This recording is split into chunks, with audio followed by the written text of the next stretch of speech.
Assalamualaikum dan selamat sejahtera. Bertemu lagi kita pada hari ini bersama Cikgu Saripah dalam mata pelajaran Sejarah Tingkatan 3.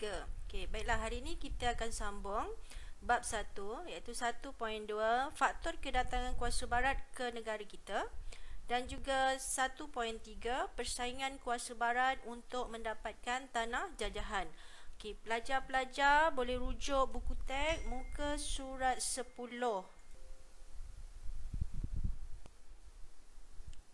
Okey, dalam faktor kedatangan kuasa barat ke negara kita, dia dibahagikan kepada 3 bahagian.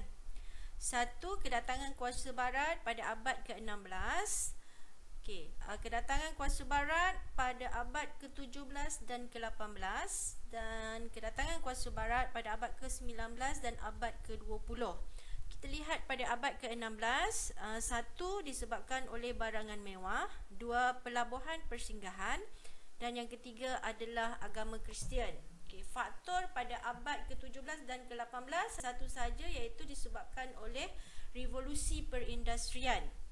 Last kali pada abad ke-19 dan abad ke-20 dia ada banyak faktornya. Yang pertama disebabkan oleh perkembangan industri kereta.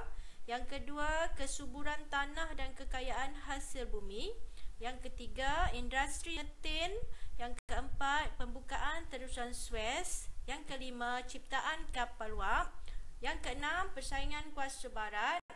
Yang ketujuh, ciptaan telegraf. Dan yang akhir sekali, slogan beban orang putih. Baiklah, kita pergi kepada kedatangan kuasa barat pada abad ke-16. Yang pertama adalah barangan mewah. Kuasa barat berminat untuk mendapatkan rempah ratus, minyak wangi, emas, perak, batu permata, gading dan hasil hutan. Cikgu dah warnakan tulisan tu warna merah supaya kamu dapat lihat dengan jelas dan dapat ingat dengan baik. Orang Eropah pula memerlukan barang dari China. Yang pertama dia nakkan teh, yang kedua nakkan sutera dan yang ketiga adalah tembikar. Untuk faktor yang kedua adalah pusat pengumpulan barang. Negara China mahukan emas, perak, biji timah dan rempah ratus. Syarikat perdagangan pula memerlukan pusat pengumpulan bahan mentah tempatan dan Tanah Melayu terletak di tengah-tengah laluan perdagangan di antara India dan China. Kalau kamu lihat peta tersebut, boleh lihat peta di bawah itu. X yang berwarna merah itu adalah cikgu tandakan India dan yang warna kuning itu adalah China. Jadi yang bulat itu adalah Tanah Melayu dan alam Melayu di kawasan situ. Jadinya kalau pedagang mahu pergi ke China, mereka perlu lalu ke di kawasan Tanah Melayu. Jadi Tanah Melayu ini adalah sesuai untuk dijadikan tempat pengumpulan barang sebab dia berada di tengah-tengah laluan perdagangan di antara China dan India. Faktor yang ketiga, kedatangan kuasa barat pada abad ke-16 adalah disebabkan oleh pelabuhan persinggahan. Kuasa barat ni memerlukan pelabuhan persinggahan. Jadinya angin monsun barat daya dan angin monsun timur laut memainkan peranan penting bagi menentukan masa bagi setiap pelayaran. Jadi mereka tak boleh berlayar sesuka hati. Seterusnya kuasa barat ni memerlukan pelabuhan persinggahan untuk berlindung sementara menunggu peralihan angin monsun. Jadinya apabila mereka dapat pelabuhan persinggahan, contohnya di Tanah Melayu, mereka berhenti di situ sementara menunggu peralihan angin monsun dan mereka memerlukan bahan makanan, mengisi air, makanan dan juga kemudahan membaiki kapal kerana mereka dah berlayar jauh.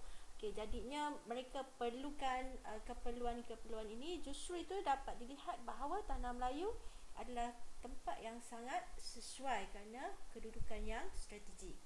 Yang keempat adalah disebabkan oleh agama Kristian. Ini adalah merupakan faktor penting penjajahan barat ke negara kita kerana mereka ingin menyebarkan agama Kristian kerana matlamat mereka dalam menjajah juga disebabkan oleh penjajahan untuk kekayaan, keagamaan dan juga kemasyhuran.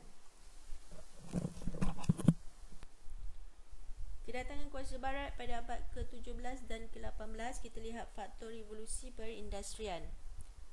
Revolusi perindustrian berlaku di Britain sejak abad ke-17. Keadaan ini memberi impak besar kepada sosioekonomi dan kebudayaan di Britain.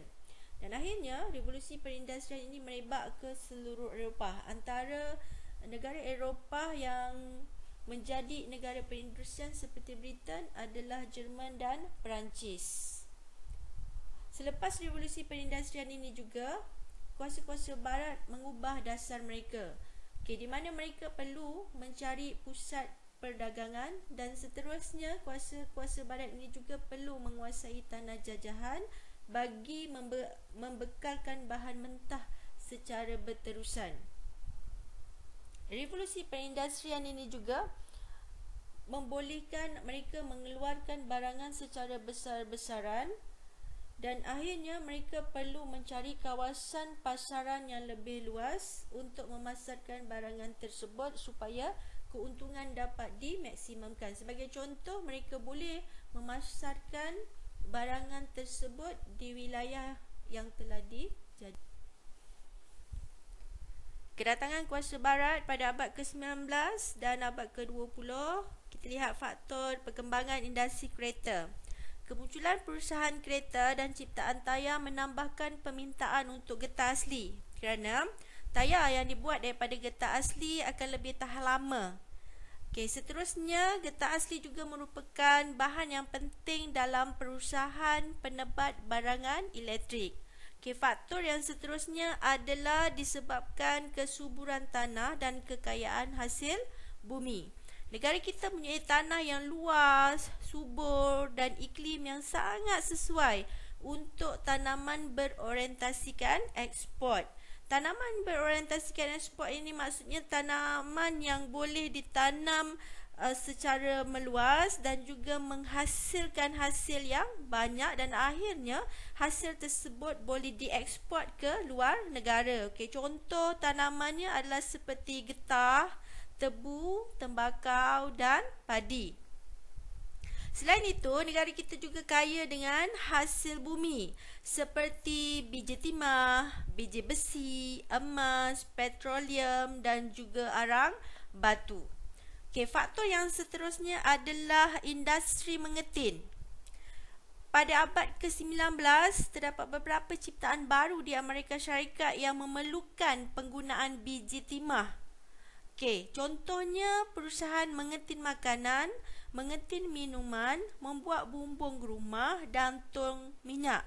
Mengetin makanan maksudnya perusahaan makanan dalam tin, contohnya sardin. Mengetin minuman, contohnya minuman dalam tin yang selalu kamu minum.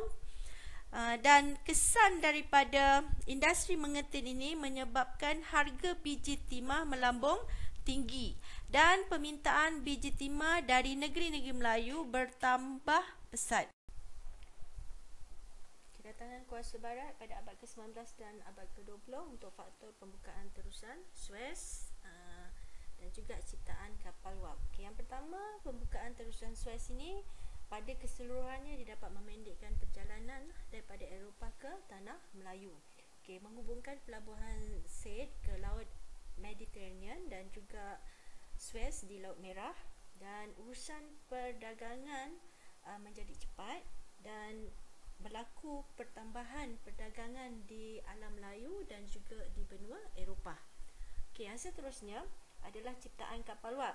Kapal wap ini dicipta pada abad ke-19 dan kapal wap ini mempunyai banyak kelebihan berbanding dengan kapal layar yang bergerak menggunakan lebih dibantu kepada tiupan angin, tapi kapal wap ini dia bergerak menggunakan wap. Dan apakah kelebihan kapal wap ini adalah dia boleh membawa muatan yang banyak, mempercepatkan perjalanan, menjimatkan kos dan penghantaran barangan semakin mudah dan murah. Pada slide yang seterusnya, cikgu akan tunjukkan kepada kamu bagaimana kelebihan-kelebihan itulah untuk dua faktor pembukaan terusan Suez dan juga ciptaan kapal lihat sebelah kiri, cikgu adalah pembukaan terusan Suez dan sebelah kanan adalah ciptaan kapal wap. Cikgu nak kamu lihat pergerakan animasi tersebut yang mana sampai dulu. Okay, yang sebelah kiri kamu lihat yang warna kuning tu dia lebih lambat sampai, dan yang sebelah kanan kamu lihat yang kapal layar tu lebih lambat sampai berbanding dengan kapal wap. Okay, kita lihat yang sebelah kiri, pembukaan terusan Suez. Okay, sebelum terusan Suez ini dibuka, pedagang-pedagang perlu lalu Tanjung Harapan untuk sampai ke Alam Melayu, di mana jarak dia agak jauh, iaitu 12,400 batu berbanding 800 batu apabila lalu terusan Suez. Okay, apabila terusan Suez ini telah dibuka, maka pedagang akan lalu terusan Suez untuk ke Alam Melayu, dan keadaan ini dapat memendekkan perjalanan dan mempercepatkan urusan perdagangan. Kita lihat yang sebelah kanan adalah ciptaan kapal wap.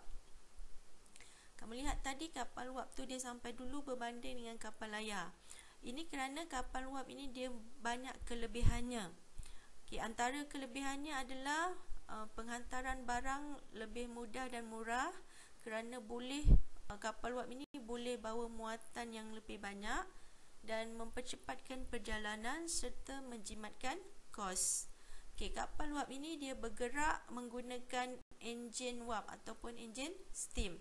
Berbanding dengan kapal layar, dia bergerak lebih lambat kerana ia pergerakannya bergantung kepada tiupan angin dan juga menggunakan tenaga manusia, dan kapal layar ini juga tidak boleh bawa muatan yang lebih. Kedatangan kuasa barat pada abad ke-19 dan ke-20. Okay, kita lihat faktor seterusnya iaitu persaingan kuasa barat. Okay, wujud semangat persaingan kuasa-kuasa barat seperti Britain, Jerman, Perancis, Spanyol dan Amerika Syarikat dalam kegiatan menaluki kawasan atau wilayah di luar Eropah. Mereka ini berlumba-lumba untuk mendapatkan tanah jajahan, dan sehinggakan mereka sanggup berperang untuk mendapatkan tanah jajahan tersebut. Sebagai contoh, kita boleh lihat dalam perang Amerika Syarikat Spanyol di Filipina. Okay, sebenarnya Filipina ini telah dikuasai dahulu oleh Spanyol dan akhirnya diambil alih oleh Amerika Syarikat. Okay, ini kerana kuasa-kuasa barat ini menganggap bahawa semakin luas tanah jajahan, semakin tinggi sanjungan yang diperolehi oleh kuasa-kuasa barat tersebut. Okay, faktor yang seterusnya adalah ciptaan telegraf. Ciptaan teknologi telegraf ini membolehkan ahli perniagaan di benua Eropah dan Amerika Syarikat menghubungi ejen atau wakil mereka di tanah Melayu dengan cepat. Okay, cikgu bagi contoh gambar di sebelah kanan, itu adalah telegraf, di mana mereka akan dapat maklumat melalui kod. Okay, telegraf ni lebih kurang kita lihat macam telefon. Cuma telefon kita boleh dengar suara untuk mendapat maklumat dan sampaikan maklumat. Tapi telegraf dia gunakan kod. Okey, keadaan ini menyebabkan penglibatan tanah Melayu dalam kegiatan pasaran dunia antarabangsa menjadi semakin penting. Okey, faktor yang terakhir adalah slogan beban orang putih. Okay, kuasa barat juga berhasrat untuk menyebarkan pengaruh dan tamadun mereka ke seberang laut, dan mereka menggunakan berbagai-bagai slogan untuk mewajarkan tindakan mereka, dan mereka berhujah bahawa peradaban mereka lebih tinggi berbanding dengan kebudayaan penduduk yang dijajah bagi merasionalkan penjajahan mereka. Macam mereka perlu untuk membantu pribumi yang berada di tanah jajahan tersebut. Okay, kuasa barat juga menggunakan slogan beban orang putih yang bermaksud tanggungjawab mereka dan tugas mereka adalah untuk membantu dan memberi kesejahteraan kepada pribumi di wilayah yang dijajah oleh mereka. Okay, manakala kuasa Perancis pula menggunakan tipu muslihat, tugas menyebarkan tamadun kepada penduduk dunia, bukan barat yang dianggap mundur. Okay, ini maksudnya Perancis menganggap bahawa selain daripada kuasa dunia barat orangnya adalah mundur, dan mereka bertanggungjawab dengan itu. Mereka bertanggungjawab untuk mentamadunkan penduduk lain. Okey, bagi tajuk yang seterusnya iaitu 1.3 persaingan kuasa barat untuk mendapatkan tanah jajahan. Okey, kamu lihat peta yang cikgu berikan dan lihat keterangan tersebut.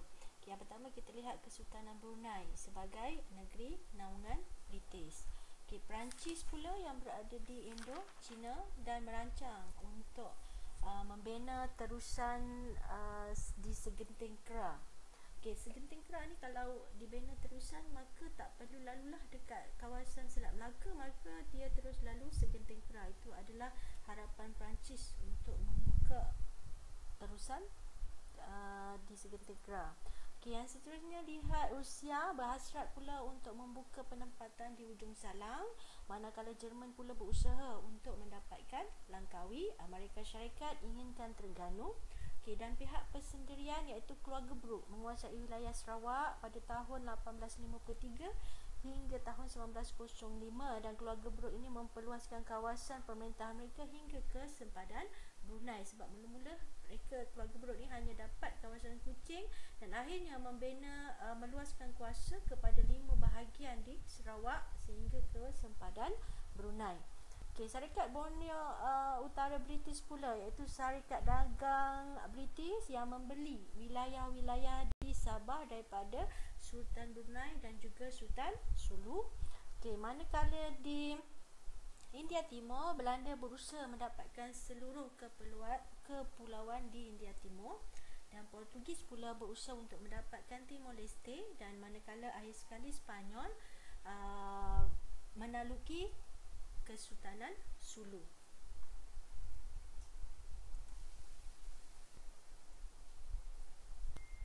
Setakat itu saja untuk PDPR kita pada hari ini. Sekian, terima kasih, dan terima kasih kerana pelajar setia menonton sehingga ke akhir slide, dan cikgu akan bagi latihan dan kamu akan lihat di delima. Dan kita akan sambung PDPR akan datang pada tajuk 1.4, iaitu perbezaan strategi kuasa barat untuk menguasai negara kita. Sekian, terima kasih.